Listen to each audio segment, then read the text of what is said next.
السلام علیکم، میں ہوں حبیب اکرم اور آپ دیکھ رہے ہیں پروگرام نقطہ نظر۔ آج ہم نے مجیب الرحمان شامی صاحب سے جن موضوعات پر بات کرنی ہے ان موضوعات پر ایک نظر ڈال دیتے ہیں۔ پہلے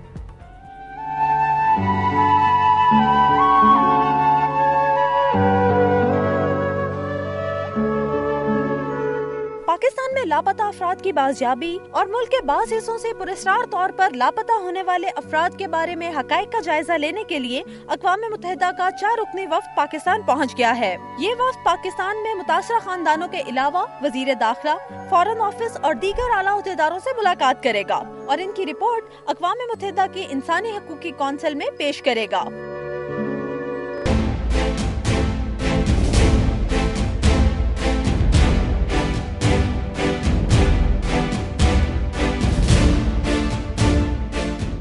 ایس ایم کرشنا کے 3 روزہ دورے میں دونوں ممالک کے مابین ویزوں کے معاہدوں پر دستخط ہوئے۔ ان معاہدوں کے تحت 65 سال سے زائد عمر کے افراد کے لیے سرحد پر ویزوں اور کاروباری افراد کے لیے متعدد بار داخلے کے ویزوں کا اجرا بھی شامل ہے۔ ان معاہدوں کے مطابق ان افراد کو پولیس کی رجسٹریشن سے چھوٹ دے دی گئی ہے۔ بھارتی وزیر خارجہ لاہور میں اپنے قیام کے دوران مینار پاکستان بھی گئے۔ جی، نقطہ نظر میں ایک بار پھر خوش آمدید۔ شامی صاحب، جسے کہتے ہیں کہ اینڈ گیم، وہ جو کلوزنگ ان آن بلوچستان ہم کہتے ہیں نا کہ مغربی طاقتوں کے انٹرسٹ ہیں، تو شاید یہ جو کمیشن آیا ہے this is the first step toward it. نہیں، میرا خیال ایسی بات تو نہیں ہے، اس میں کوئی سازش نہیں۔ ہم تو ہر جگہ سے سازش نکال لیتے ہیں۔ دیکھیں، یہ اقوام متحدہ کا ایک کمیشن تھا پہلے انسانی حقوق کا، جو 1946 میں قائم ہوا تھا۔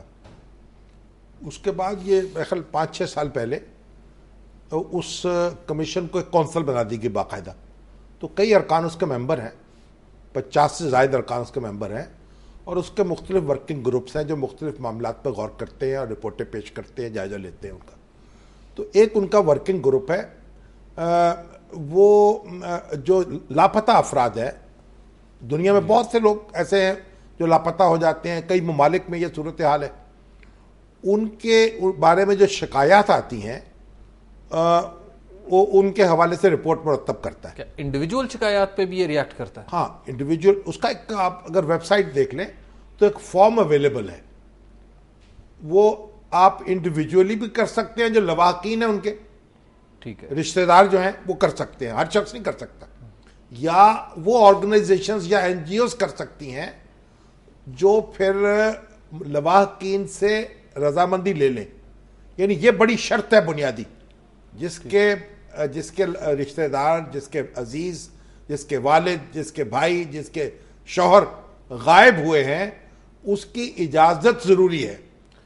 ٹھیک ہے، وہ ایسی این جی او بھی ان کو ریکمنڈیشن بھیج سکتی ہے یا ان پر ایک سوال بھیج سکتی ہے جو لواحقین سے مرضی لے چکی ہو، اور اس کے ساتھ ہی ساتھ اس میں یہ صلاحیت ہو کہ پھر وہ رابطہ رکھ سکے اور فالو اپ کر سکے، یعنی لواحقین سے، سرکاری اداروں سے، یو این او کے اس ورکنگ گروپ سے، تاکہ وہ بازیاب افراد جو ہیں وہ تلاش ہو جائے ان کی۔ یعنی وہاں تک شکایت پہنچانا کو بہت بڑا مرحلہ نہیں ہے۔ نہیں، شکایت تو کوئی بھی پہنچا سکتا ہے، اور ابھی یہ جو شکایتیں ہیں، کچھ 86 کے قریب افراد ہیں جن کی شکایتیں وہاں پہنچی ہیں، جن کا جائزہ لینے کے لیے یہ گروپ آ رہا ہے۔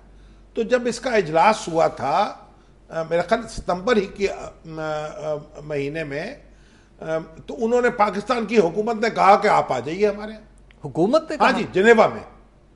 تو حکومت نے کہا کہ آپ آ کے جائزہ لے لیں حالات کا، ہمارا تو کوئی قصور نہیں، یہ مطلب ہوگا ان کا۔ تو پاکستان کا معاملہ بڑا دلچسپ ہے، یہاں حکومت کے اندر کئی حکومتیں چل رہی ہیں، تو یہاں جس قدر افراد لاپتہ ہوئے ہیں ان کے حوالے سے حکومت کا نام نہیں آ رہا کہیں۔ یعنی ایسا نہیں ہو رہا کہ کوئی یعنی پنجاب حکومت نے یا بلوچستان حکومت نے یا وفاقی حکومت نے کوئی بندے پکڑ لیے ہوں، بلکہ ایجنسیوں کا نام آ رہا ہے، اور حکومت جو ہے وہ چپ کے اشارے کرتی رہتی ہے کہ یہ ایجنسیاں ہمارے بس میں نہیں ہیں، اور ہماری سپریم کورٹ جو ہے وہ بھی ان کے پیچھے پڑی ہوئی ہے سب بلوچستان کے حوالے سے۔ لیکن شام صاحب، حکومت کے پارٹ پہ کچھ غلطی نہیں ہے کہ آپ باہر سے انٹرنیشنل لوگوں کو انوائٹ کریں اور پھر اپنے اندر گھسنے کی دعوت دے دیں، وہ جا کے علم غلم پتہ نہیں کیا رپورٹ پیش کریں؟ جب یہاں آئیں گے مختلف لوگوں سے ملیں گے، جو ایک ہم نے بھی جاوید اقبال صاحب جو ہے نا، ان کی سربراہی میں ایک کمیشن قائم ہے نا، وہ بھی ان کا سراغ لگا رہا ہے، تو دیکھیں گے پاکستانی سوسائٹی میں کتنی ایفرٹ ہو رہی ہے۔ پھر جو ایجنسیاں ہماری ان کی بات بھی سنیں گے. تو اس لیے آپ بجائے اس کے کہ آپ روک دیتے. آپ کو یاد ہے نا وہ جب مشرقی پاکستان میں فوجی کارروائی ہوئی تھی 25 مارچ کو, تو سارے جو غیر ملکی اخبار نویس تھے ان کو باہر نکال دیا گیا تھا جب ٹکا خان صاحب نے کارروائی کی. اس سے اس قدر آپ کی بیڈ پبلسٹی ہوئی اور ہنگامہ بچ گیا پوری دنیا میں.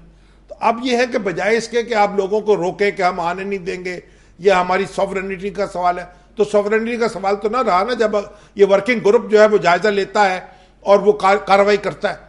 تو آپ نے سوچا کہ آپ آ جائیے, تو ایک پنتھ دو کاج. ٹھیک ہے, ایک تو حکومت جو ہے برجمہ ہو جائے گی, دوسرا ایجنسیوں پر دباؤ بھی پڑ جائے گا. اور یہ واپس جا کے جب برام داغ سے ملیں گے اور اس کے بعد دوسرے لوگوں سے برام ملیں داغ گے, سے ان کو نہیں اس طرح کے لوگوں سے جب ملیں پہلے گے. تو ایک بات یہ سمجھ لیجئے کہ جو لوگ بھی مسلح جدوجہد کر رہے ہیں, جو لوگ نشانہ بنا رہے ہیں سیکورٹی فورسز کو, تنصیبات کو, ان کو تو کہیں پذیرائی نہیں مل سکتی, ان کی کوئی بات نہیں سن سکتا, کیونکہ وہ تو دہشت گرد ہیں شمار ہوتے. اور پاکستان اگر ایکٹیولی بات کرے تو جو بلوچستان میں بار بار اون کرتے ہیں جی ہم نے یہ کام ہم نے کر دیا, یہ کام ہم نے کر دیا, یا وہ تنظیمیں ہیں کہیں قتل ہوتا ہے کہیں اغوا ہوتا ہے, ذمہ داری قبول کرتے ہیں جو قبائلی علاقے میں کام کر رہی ہیں, تو ان کی کوئی سنوائی نہیں ہو سکتی, کیونکہ وہ کلین ہینڈز جیسے کہتے ہیں نا, صاف ہاتھوں سے نہیں آتی, تو وہ تو دہشت گردی کے زمرے میں شمار ہوں گی, ان کو سیاسی رہنما نہیں مانا جا سکتا. لیکن یہ جو کمیشن ہے, اب دیکھنا ہے کہ یہاں جو سول سوسائٹی کی تنظیمیں ہیں اور جو لوگ اغوا ہوئے ہیں, جو لاپتہ ہوئے ہیں, ان کے جو لواحقین ہیں کیا کہتے ہیں, اور ان کی ہماری جو ایجنسیاں ہیں وہ کیا کہتی ہیں, جو بازیاب کرانے کی کوشش کر رہی ہے حکومت وہ کس حد تک مؤثر ہے, نتیجہ خیز ہے. ویسے میں آپ سے ایک بات عرض کروں کہ یہ جو بازیاب کرانے والی بات ہے نا, یہ بعض تو ایجنسیوں نے اٹھائے ہوں گے یعنی الزامات, لیکن سارا الزام جو ہم ایجنسیوں پہ لگاتے ہیں یہ کوئی درست بات نہیں ہے, کیونکہ آپ اگر مشرقی پاکستان کے حوالے سے دیکھیں وہاں یہ سارے تماشے ہو چکے ہیں. یعنی ایجنسیاں یہ کام کر چکی ہیں, ایجنسیاں بھی کرتی تھیں اور ایجنسیوں کے نام پر دوسرے کرتے تھے جو ایجنسیوں کو لگا دیتے تھے. اب یہاں تو مختلف گروپ مسلح موجود ہیں, وہ بندوں کو مارتے ہیں بھائی, ٹارگٹ کلنگ ہو رہی ہے, اغوا تو بات کی بات ہے, کتنے سینکڑوں لوگ مارے جا چکے ہیں, چن چن کے مارے جاتے ہیں, تو وہ کون لوگ ہیں ان کو مارنے والے. اور یہ بعض اوقات یہ مسلح گروہ جو ہے وہ مار دیتے ہیں لوگوں کو اور ایجنسیوں کے نام لگا دیتے ہیں. بعض اوقات یہ لوگ خود غائب ہو جاتے ہیں, بعض اوقات یہ ٹریننگ لے رہے ہوتے ہیں کہ یہ افغانستان میں بیٹھے ہوئے چھپے ہوئے کام کر رہے ہوتے ہیں, بعض اوقات انڈر گراؤنڈ ہو جاتے ہیں خود, اور بعض اوقات ایجنسیوں کے ہتھے بھی چڑھ جاتے ہیں.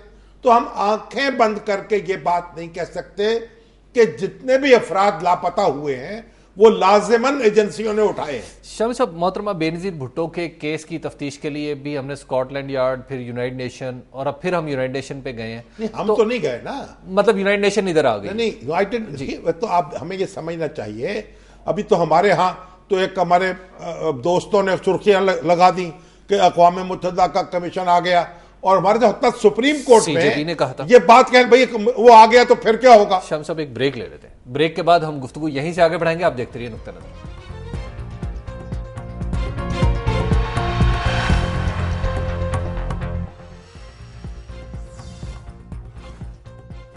نقطہ نظر میں ایک بار پھر خوش آمدید. بریک پر جانے سے پہلے ہم بات کر رہے تھے کمیشن کے حوالے سے جو اقوام متحدہ کا ہے لاپتہ افراد کا پتہ چلانے کے لیے. شام صاحب, یہ جو پہلے بھی ہم نے اس طرح کی کچھ کیے ہیں, جیسے اسکاٹ لینڈ یارڈ میں تو نہیں, خیر یونائٹڈ نیشن نے جو محترمہ بے نظیر بھٹو کے قتل کی تفتیش کی اس میں ہماری ایجنسیوں پہ ہی کچھ انگلی اٹھائی تھی. وہ تو ہم نے درخواست ان کو دی تھی کہ آپ ان سے انویسٹیگیٹ کروا لیں, اور باقاعدہ ہماری قومی اسمبلی نے ریزولوشن کیا تھا. اس کے بعد وہ آئے, لیکن وہ جو ان کے قاتل پہلے پکڑے جا چکے تھے یا ملزم جو تھے وہ وہیں کے وہیں رہے. تو دیکھیے جو پہلے سٹوری اسٹیبلش ہوئی تھی وہ سٹوری چلتی رہی. ہمارے ہاں تو دیکھیے کہ تماشا لگا ہوا ہے کہ وہ ان کے ایک اسلم صاحب سے سیکورٹی والے, انہوں نے نئی ایف آئی آر درج کرانے کے لیے درخواست دی ہوئی ہے. میں نے کہا ابھی بھی سپریم کورٹ کے اندر رکھی ہوئی ہے, فیصلہ نہیں ہوا. تو ہم تو اس طرح کے طرح طرح کے تماشے لگاتے رہتے ہیں. حکومتیں بھی لگاتی ہیں, اور جو اپوزیشن میں بیٹھے ہوتے ہیں وہ بھی لگاتے ہیں, اور جو بالکل فری لانس ہوتے ہیں وہ بھی لگا دیتے ہیں, اور پھر ہماری عدالتیں جو ہیں ان میں بھی یہ ساری درخواستیں سنی جاتی ہیں. تو اب بات اصل میں یہ ہے کہ یہ جو کمیشن آیا ہے حکومت نے, کیونکہ حکومت اس میں پارٹی نہیں بن رہی,